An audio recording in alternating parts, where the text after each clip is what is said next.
Bonjour tout le monde, bienvenue à cette nouvelle vidéo de TLW 2020 édition Big Time Wrestling Detroit. On va débuter notre Go Home Week cette semaine, ça devrait être vraiment le fun.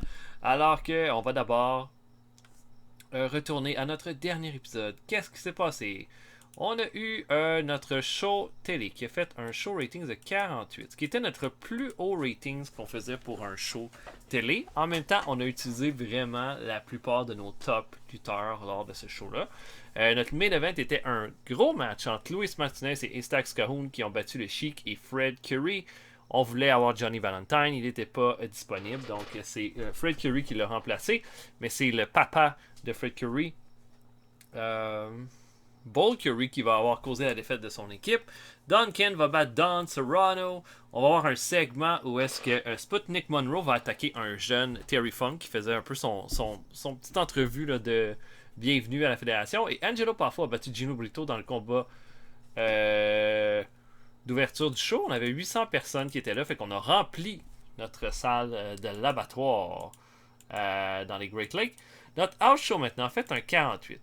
C'était pas notre meilleur note. Le meilleur reste notre premier house show qu'on a fait en termes de notes. On a fait un 48, ce qui est notre deuxième meilleure note. Le main event était Sonny King qui a battu Skull Brother number 1. C'était un main event, j'étais pas certain si je pensais que ça méritait d'être un main event, mais au final, ça a donné le meilleur combat. Pas le meilleur combat de la soirée, mais un des meilleurs matchs. Wilbur Schneider a battu Bull Curry. Stumper et Ben Justice ont battu le fils d'Alibaba et Chico Garcia. Sputnik Monroe a battu Bob Sabre.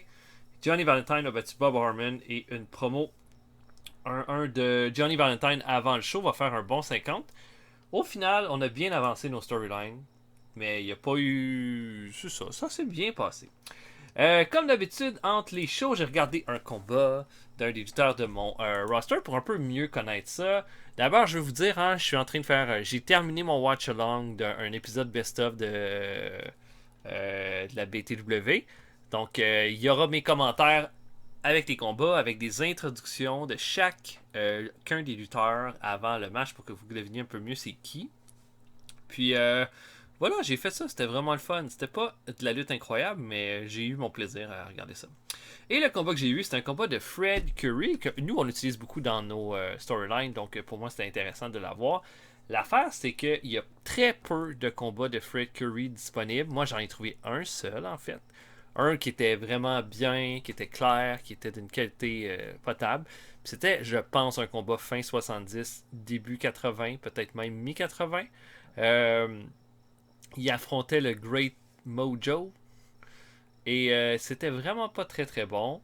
La gimmick de Curry est encore Flying Floyd Curry, mais il était vraiment pas si mobile que ça. Vraiment pas été un super bon match. Mais j'aimerais ça voir un combat de lui dans les années en 1970 ou fin des années 60 parce que je pense qu'il y aurait clairement quelque chose de plus intéressant. Mais voilà. Fait que je suis un peu déçu du combat que j'ai vu, mais voilà. C'est comme ça. Notre prochain match. Donc, pre-booking.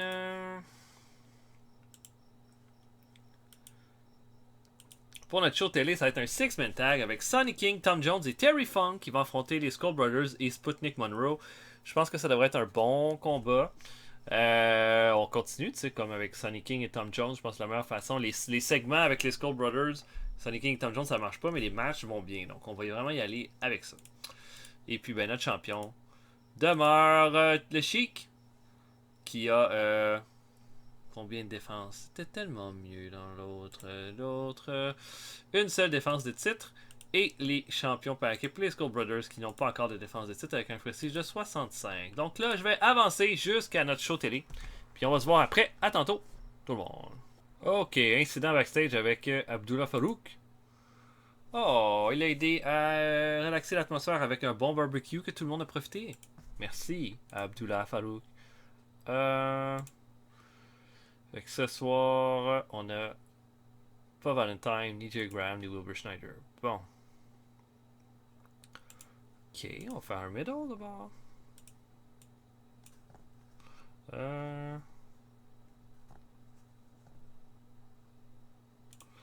Abdullah Farouk, justement, lui qui est si bien. Si bien. Ilu, Kleiner. Ouais, non. Non, eu aucun effet. Donc, je book notre main event qui va être un 6-man tag. Et on se revoit après. Donc, je book qu'on se voit après. À tantôt tout le monde. Ok, on commence le show télé alors que Bob Sabre affronte Stan Nielsen, lutteur local. On va donner une victoire à Bob Sabre. On lui donne pas souvent de victoire à Bob Sabre. Donc, ça a été notre jobber national depuis le début de la partie. Donc, il va aller chercher une petite victoire contre Stan Nielsen, lutteur local. Le match fait un 39, ce qui est pas si mal dans les circonstances. Puis voilà. Deuxième combat de pre-show. Charlie Fulton affronte Angelo Poffo. Bon match, une grosse performance de Poffo avec un 54. Angelo Poffo va faire un front face lock pour faire abandonner Fulton. Et ça va être ça. On a besoin de momentum pour Poffo avant son combat contre Gino Brito au pay-per-view. Au pay-per-view, à notre gros match. Donc voilà. On y va de même. On ouvre le show avec Luis Martinez qui prépare pour son combat. Mais il est attaqué par le Sheik qui lui donne l'attaque à coup de fourchette. Et puis, va le faire saigner comme un porc avant son combat. Là, la foule va être bien, bien fâchée. Mais malheureusement, ça fait juste un 33. Ben dommage, ces affaires-là. Ça me prend comme les attaques là n'ont pas l'air de vraiment faire des bons segments. Le match ensuite, Luis Martinez affronte Mike Laurin. Ça fait un 41, ce qui n'est pas énorme. Mais Martinez et Mike Laurin ont une bonne chimie. Final, Martinez va l'emporter qu'un Cannonball à 10 minutes 50. Performance de 52 pour Martinez, ce qui est quand même bon. Je m'attends à un bon match contre le Sheik. Même si, comme je vous le dis tout de suite, le Sheik va gagner le match. Mais je m'attends quand même à quelque chose de pas dégueu. Mais ça va être de voir. J'essaie de voir, là, y a-t-il quelque chose dans le dirt sheet qui est intéressant? Pas vraiment. C'est Terry Funk qui a booké, mais Terry Funk n'est pas vraiment un bon booker. On a ensuite un match avec un nouveau venu. Thunderbolt Patterson fait ses débuts à la Detroit Pro Wrestling. Je sais pas si vous connaissez Thunderbolt Patterson. C'était un lutteur qui était vraiment intéressant par rapport à son historique. C'était un gros brawler, mais honnêtement, vraiment pas un très bon lutteur. J'ai vu plusieurs combats de lui. C'était pas particulièrement bon, mais j'aimerais ça en revoir d'autres, puis peut-être avoir une autre opinion. Là, mais c'était un gars qui avait beaucoup de charisme, puis qui en jetait beaucoup, puis qui a lutté à Détroit aussi. C'est pour ça que je trouvais qu'il était intéressant de l'avoir dans notre partie. Puis c'est un des lutteurs qui a beaucoup lutté pour le droit des Noirs à la lutte aux États-Unis, comme Sputnik Monroe d'ailleurs, qui a été une autre personne très importante pour ça. Mais c'est un gars qui va être rayé de la NWA parce qu'il va lutter dans d'autres fédérations qui n'étaient pas de la NWA, puis il va revenir ensuite. Il va avoir une carrière intéressante, va gagner beaucoup de titres, mais il est un petit peu oublié à cette heure. Il va l'emporter dans son premier match contre le fils d'Alibaba. C'est notre meilleur combat de la soirée, notre meilleur segment jusqu'à date. Thunderbolt Patterson a du charisme, un star quality, du bon moral. Je pense que ça devrait être un bon match. Ça devrait être un bon ajout à notre fédération. Donc, va chercher une bonne victoire, bien satisfait. Et notre main event, ouh là, ça c'est bon. Un 60 pour notre main event. Et là, je regarde ça. Terry Funk a sorti une grosse performance pour ce combat-là. C'est Sputnik Monroe qui a la plus grosse performance, mais très, très bon main event là-dessus. J'ai mis un style de show en dirt sheet pour... je sais pas si ça va aider, mais c'est sûr que ça rend certaines personnes... Ça donne de l'inconsistency à plusieurs lutteurs qui n'ont pas tant d'expérience. Mais tous les lutteurs vont all out, ça leur donne un petit pouf de plus. Au final, Skull Brother Number 2 va faire abandonner Terry Funk. Funk va vraiment jouer la carte du jeune lutteur là, dans tout ça. Et ça augmente le heat de la rivalité. Mais Sputnik Monroe avec un 66, est-ce qu'on a eu une note plus haute que ça depuis le début de notre game? Je sais pas. Et on termine ça avec une promo de Fred et de Bull Curry. Une horrible promo, malheureusement. Là, les promos, ça marche pas. Faut que j'arrête de commencer puis finir le show avec ça. Mais Bull Curry là, parle à son fils puis lui dit là, on affronte les Garvin en fin de semaine. Puis si jamais là, tu screws encore le pooch, tu vas avoir affaire à moi, mon fils. Et il lui donne une bonne gifle et il termine le show comme ça. Ça fait un 26. C'est pas vraiment bon. Ça fait une note de 46 cependant. On perd la popularité dans une région, mais on augmente dans 16 régions. 46, c'est pas si pire que ça. À mon avis. Donc, ouais. Intéressant. On avait on n'a pas eu. Dans le ring, on n'avait pas vraiment de top lutteur. Comme j'ai pas de Johnny Valentine. Mais je pense qu'un gars comme Thunderbolt Patterson va être vraiment bon pour nous à ce niveau-là. On a fait .18. C'est-tu bon ça? On a fait .22 la semaine d'avant. Fait que ça a baissé en fait. C'est dommage ça, mais on a fait quand même un sell-out. C'est notre show, notre gros show de fin de mois là, qui va vraiment aider à rendre ça meilleur. Ok, un pre-booking pour notre house show. Là, je veux juste être certain là, que je suis pas en train de faire quelque chose de stupide.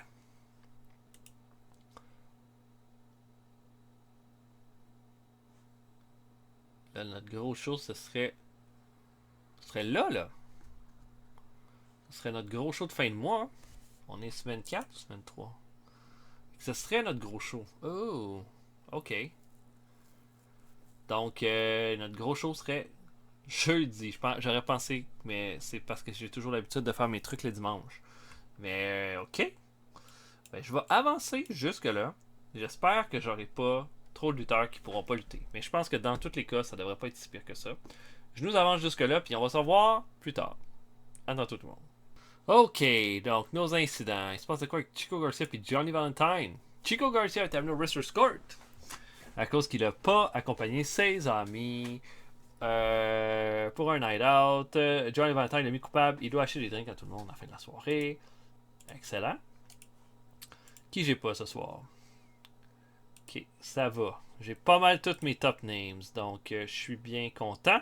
Je book donc que le show. Vous voulez voir la carte avant qu'on commence ça? Donc on va avoir le Chic contre Luis Martinez, Ace Cahoon contre Johnny Valentine, le Fabulous Kangaroos contre Stumper et Ben Justice, les Skull Brothers contre Sonny King, Tom Jones pour les titres par équipe, les Garvins contre les Curies, Gino Brito contre Angelo Poffo, Terry Funk contre Sputnik Monroe, Wilbur Schneider contre Jerry Graham. J'aurais pas Jerry Graham pour le show.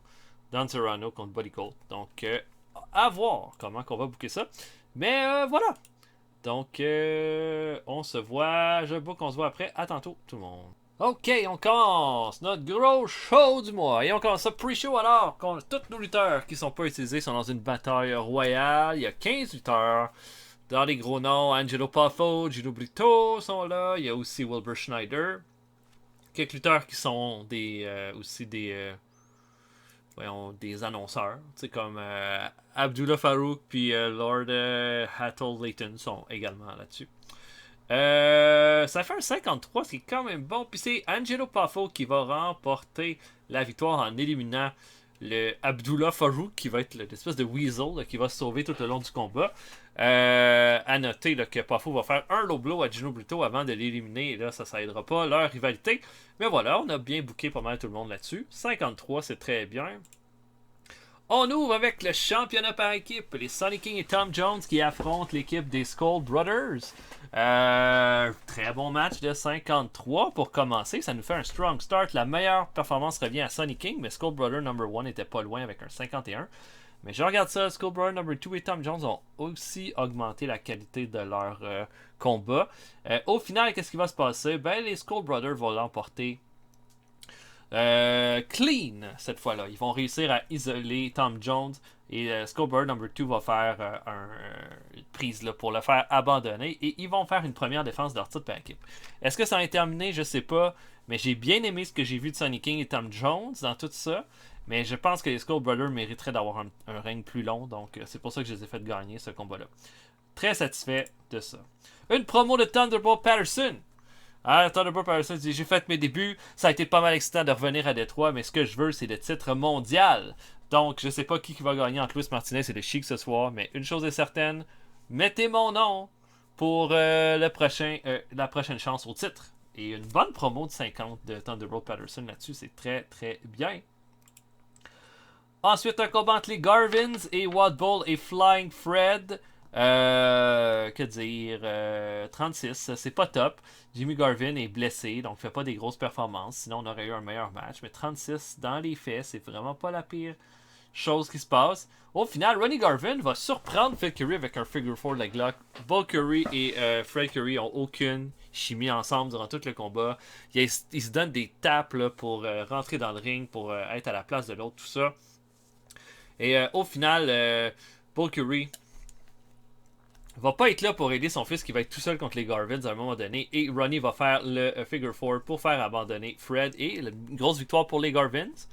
Mais on s'entend aussi pas très bon pour Wild Bull et Flying Fred.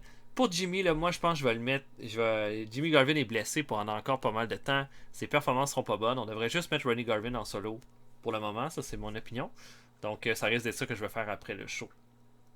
36 c'est bon. Et après le combat, Bull Curry est furieux, attaque son fils et lui colle des patates dans la gueule. Et qu'est-ce qu'il fait? Il fait un pile driver à travers une table où il y avait la cloche du ring, en bas du ring. Et là, tout le monde délire avec ça.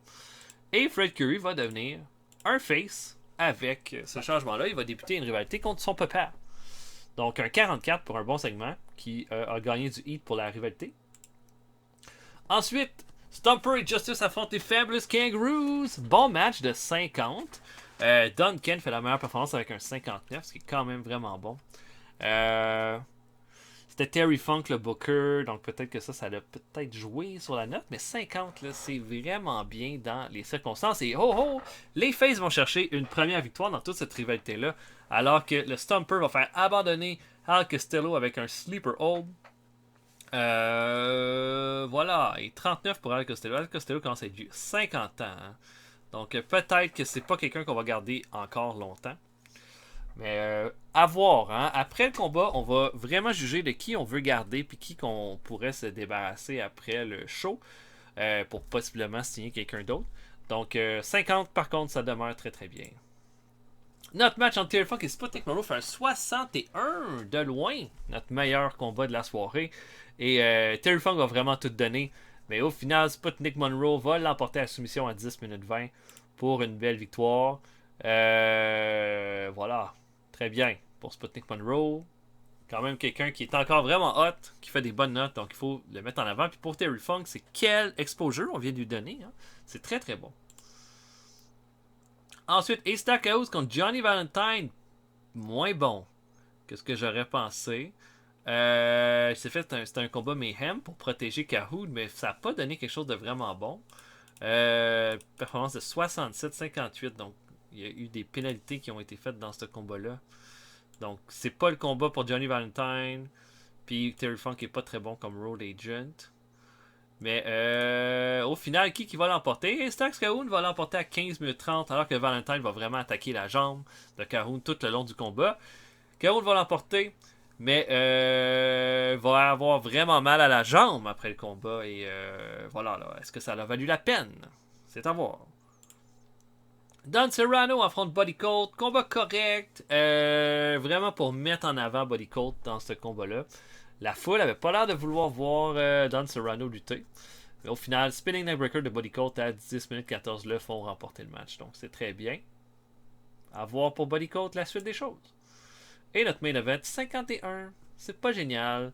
Un match entre le Chic et Louis Martin. J'ai mis le combat trop long.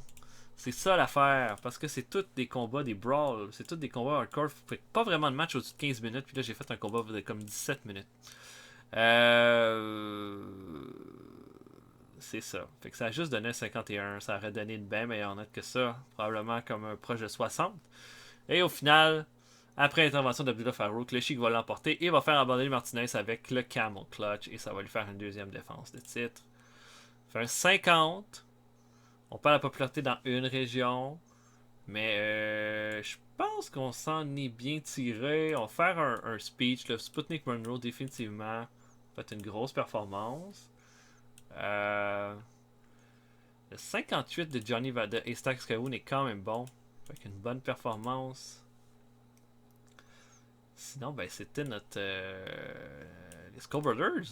Puis bon, Skull Brothers number 2, c'est lui qui a eu le pin, fait qu'on va lui donner ça. Fait que belle performance. Le Sputnik Monroe, les Sax Cahoon et Skull Brother number 2. Ah! Mais c'était pas mal bon. Mais voilà, c'était pas parfait. À voir. Bon, le Chic a besoin de break. Et Stax Cahoon, Wilbur Schneider, Gino Brito, Angelo Poffo. Ça va, on va leur donner un peu de break aussi. Si je regarde ça.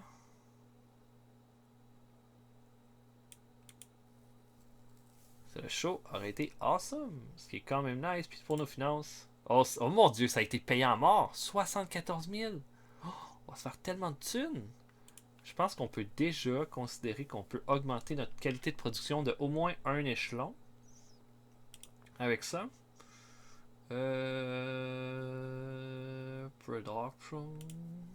Non, pas product. Broadcasting coverage events. Medical production. Fait qu'on pourrait dire qu'on augmenterait notre live event à large. Puis à voir ensuite là, ce que ça va donner. Puis ensuite, pour notre prochain show, qui est notre house show, on va avoir une couple de lutteurs qui seront pas en forme par contre pour ce show-là.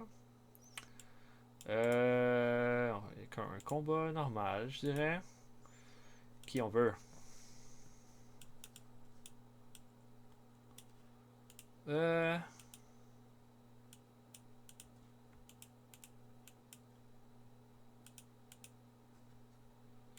Pour avoir Ben Justice.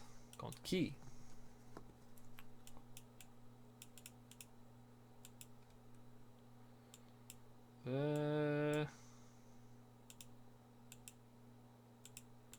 Joe Christie. Pas vraiment le goût d'avoir Joe Christie là.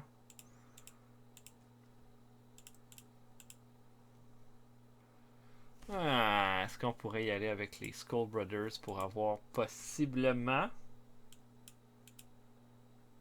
un début de rivalité? Ouh, I like it.